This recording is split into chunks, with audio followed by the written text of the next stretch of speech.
Tinalakay sa pulong ng mga Disaster Risk Reduction and Management Officer mula sa ilang bayan ng Maguindanao del Sur ang pagpapatupad ng Last Mile Climate Services Initiative ng World Food Program. Ang public service stories sa report. Nagpulong ang mga DRRMOs mula sa iba't ibang bayan sa Maguindanao del Sur hinggil sa pagpapatupad ng Last Mile Climate Services Initiative ng World Food Program.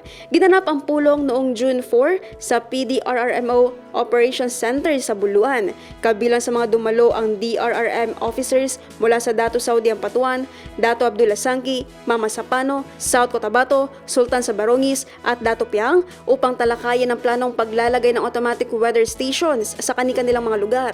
Naging sentro ng talakayan ang kabuang layunin ng proyekto, mga teknikal na kinakailangan sa pagpili ng lokasyon at mga mekanismo ng koordinasyon na kinakailangan para sa matagumpay na pag-install at operasyon ng mga weather monitoring equipment. Tinalakay rin ang mga tungkulin at responsibilidad ng mga lokal na pamahalaan bilang katuwang sa pagpapatupad ng proyekto, kabilang ang pagbibigay ng angkop na lugar para sa mga istasyon at suporta sa maintenance at monitoring ng mga kagamitan.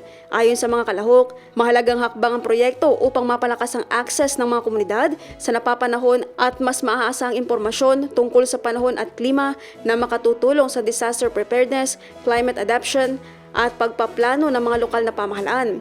Nagtapos ang pagpupulong sa pagkakasundo ng mga kalahok na magsagawa ng site assessments at iba pang preparatory activities bilang paghahanda sa implementasyon ng proyekto.